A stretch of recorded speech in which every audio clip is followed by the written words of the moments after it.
नमस्कार मंडळी, स्वागत आहे तुमचं आजच्या एका मिनी ब्लॉगमध्ये। आज आपण पाहणार आहोत पारंपरिक, पौष्टिक, थंडीमध्ये विशेष बनवले जाणारे मेथी डिंक लाडू कसे बनवायचे।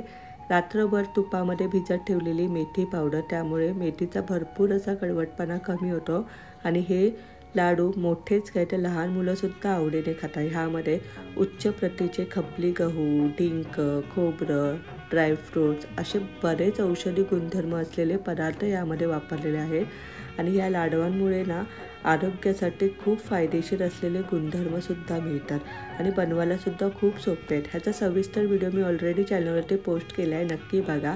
आणि हे लाडू विक्रीसाठीसुद्धा उपलब्ध आहेत।